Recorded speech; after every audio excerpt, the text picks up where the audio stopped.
ரசிக்கும் ரசிகனுமானே.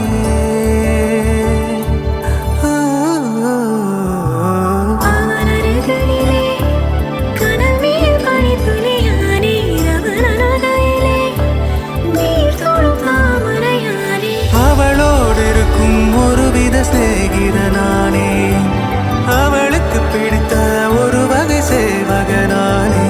ஆட்டம் போட நேரம் வந்தாச்சு, அன்ப கொடுக்க ஆளு கிடைச்சாச்சு. Sir sir